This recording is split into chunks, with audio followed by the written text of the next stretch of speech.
Welcome to Season 3 of Public Health on Call, a podcast from the Johns Hopkins Bloomberg School of Public Health. I'm Josh Sharfstein, Vice Dean for Public Health Practice and Community Engagement and a former Secretary of Maryland's Health Department.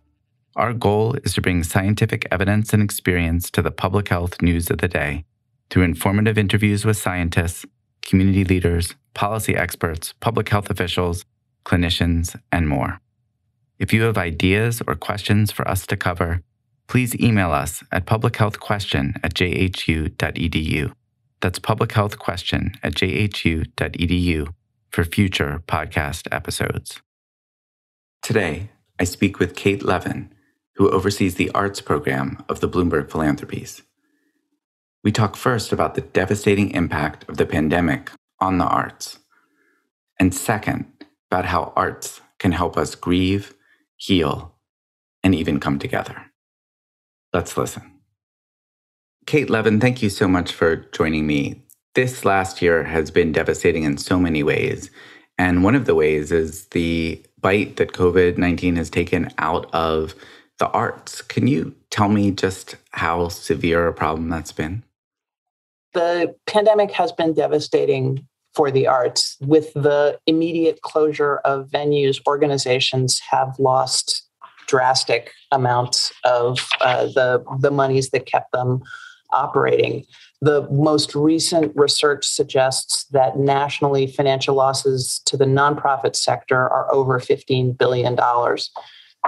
In terms of actual artists, the latest stats suggest 63% are now entirely unemployed. And it can vary by different kinds of professions. But the whole nonprofit sector, which in so many parts of this country are real anchors in their communities, have had to pivot to different ways of trying to deliver services. So tell me what that nonprofit sector consists of. It's the local symphony orchestra. What else is included there? So the visual arts, which broadly speaking can be museums, galleries, various hybrids involving film and video, the performing arts, dance, theater, music, and increasingly the cultural sector includes design and the culinary arts and various other kinds of manifestations of creativity. And the ecosystem includes everything from amateurs who are taking low or no cost music lessons to professionals at some of the greatest companies that perform or museums that present work. And then there's a commercial part of the sector as well. The Broadway theaters are most often cited, but all of these creative hubs are intertwined, and they all employ creative people and designers and people who travel sets from place to place. There's a whole network of manufacturing that backs up that creativity. And in addition to the economic impact, what's lost when you lose all this creativity and artistic endeavor?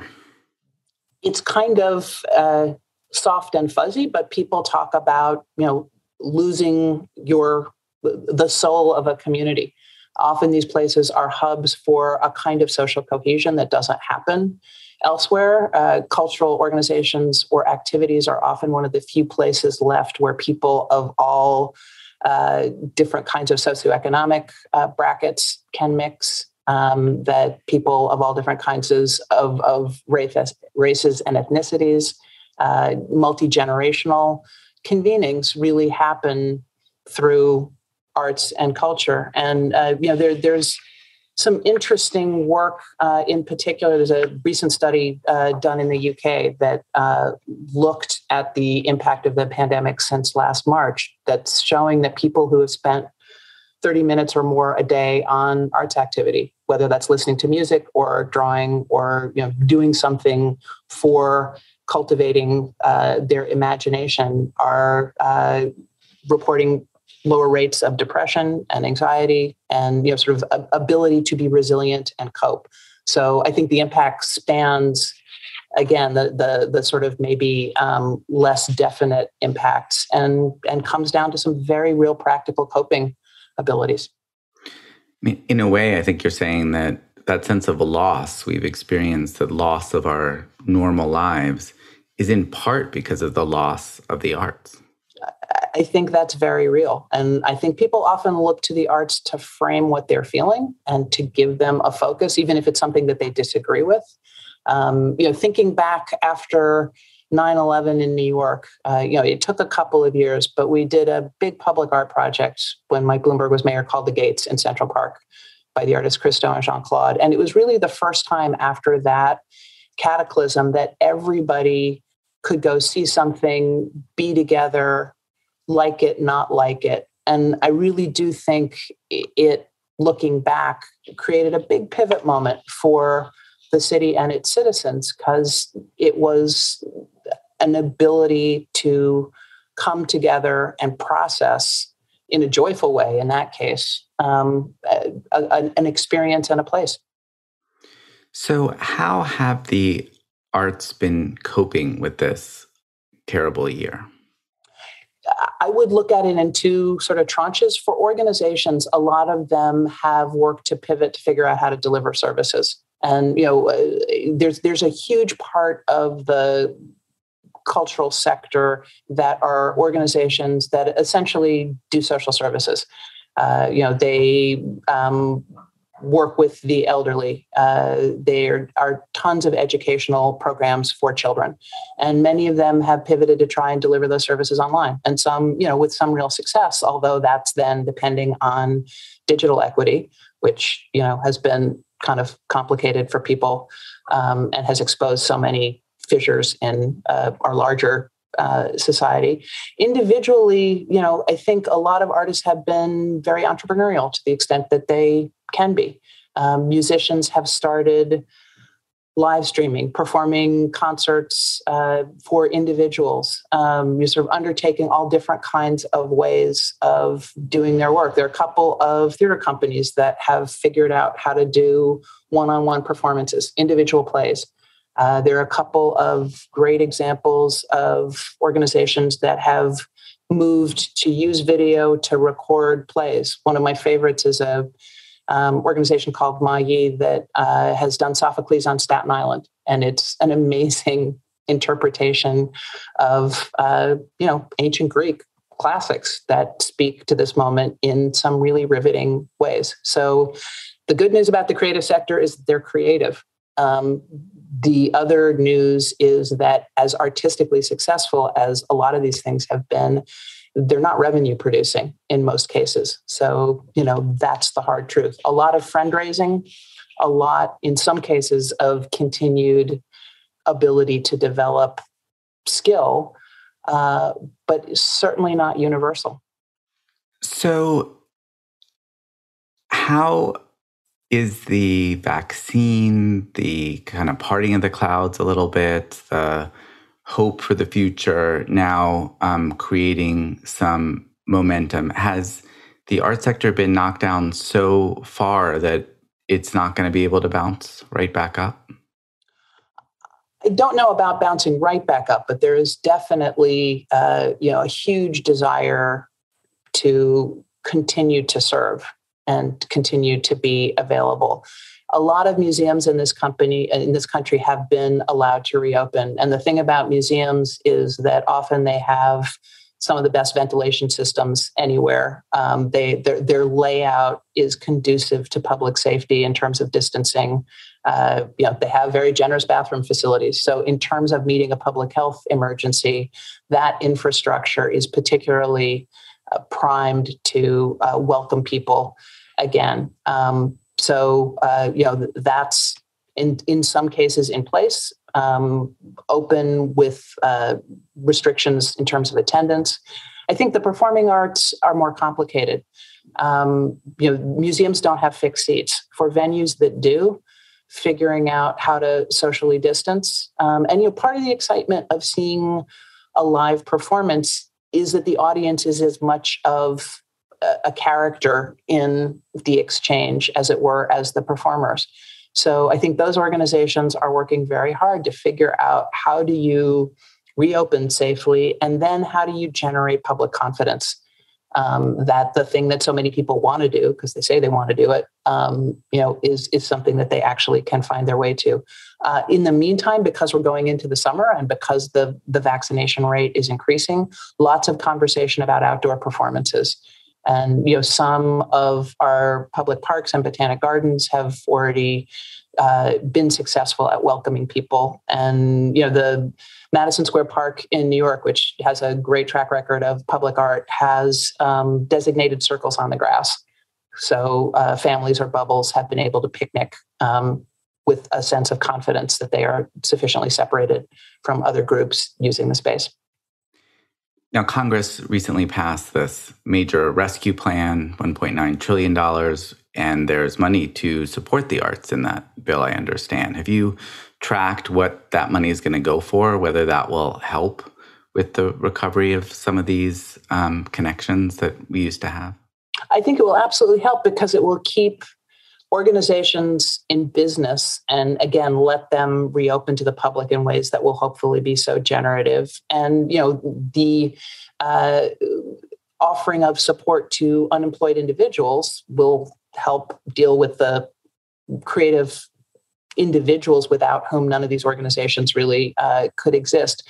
On the organizational side, there are two programs that should be accessible by a range of organizations. And I guess the thing I just want to say, having been in this business for a while, is it is so striking that cultural eligibility was really a concern, because back in 2008, coming out of that economic crisis, the discourse was that cultural workers weren't really doing work, and that the only kinds of organizations that were considered worthy of support were aquariums and golf courses. So, one can see, as grim as the situation is, one can see that the national discourse is starting to move in acknowledging the value of this sector. Right. Although, to be fair, there are some people who are pointing at the rescue plan and saying, why does it include arts and artists at all? And I think the answer to that is that more people now understand the value of that. And the economic impact of the arts is quite extraordinary. The U.S. Bureau of Economic Analysis did some work a couple of years ago, and arts and culture nationally, their value to this country, it's greater than the construction sector. It's greater than the transportation sector. It's greater than travel and tourism. I think because people experience the arts as a kind of transformative, very personal moment, what they often don't see is that this is a series of moments that are tied together by a network of talent and of organizations and of businesses that are so positive for this country. Economics is one way of benchmarking, but as you say, there is a public health impact that, because you can't count it as precisely as you can with other things, I think often it goes underappreciated. But I'm hopeful that the fact that these things were included in this federal bill shows that that discourse is starting to change.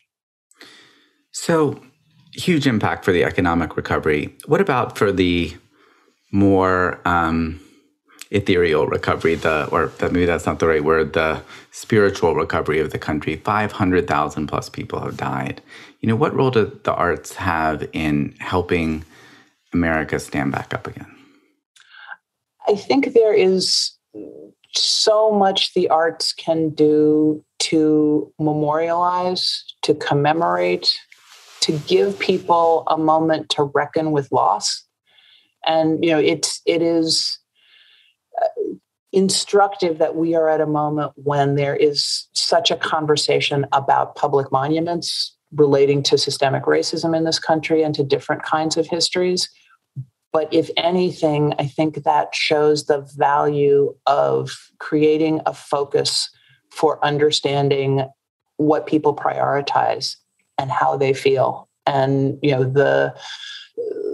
the role of the arts in giving people an ability to come together, to convene, but on a very personal level, to find some comfort and to find an escape from the solitude that so often accompanies grief, will, I think, be so important moving forward. And maybe this is too much to ask for the arts to deliver, but this is a moment where the president is calling for unity. You talked about the gates in New York after 9/11, and I think millions of people walking through there over time. Do you think the arts can play that kind of unifying role for our country at this really divisive moment? I think they can. I think they will. I think they are already beginning to do that as organizations are allowed to reopen, as artists are, beginning to decorate parts of the public realm. We've been running a project that helps fund cities. We call it Asphalt Art, using public art to improve street safety. And projects have rolled out in 3 U.S. cities to date. And part of what we are so struck by is the meaning those projects have held for those communities to have a reason to collaborate with government, and to collaborate around something that is about reasserting the value and the dignity of being part of a neighborhood. So in other words, I think it's not just the sort of virtuoso performance, it's all the ways that the arts can ramify down to, people entertaining each other on the back porch with a guitar that will help people find a way back to a sense of community that isn't just a word, but comes with it, a set of emotions around shared responsibility. It raises the question of whether some of the vitriol and polarization that we experienced was because some of these shared spaces, experiences, and connections we had were lost because of the pandemic. I think that's really true. I mean, I think there is a segment of the arts that tends to be understood as being ideological. But I think, sitting in a theater together with a lot of people, or, looking at an object together, having a collective experience that is emotional, that calls upon a personal response, that has a value that has nothing to do with ideology. I think it really sort of gets at a sense of humanity and a sense of collectivity while respecting your individual journey. And, that's kind of what it's all about. We can disagree about lots of practical or transactional things, but if you really have it hardwired into you, a positive experience of, that's collective, I think that's the basis on which societies move forward productively.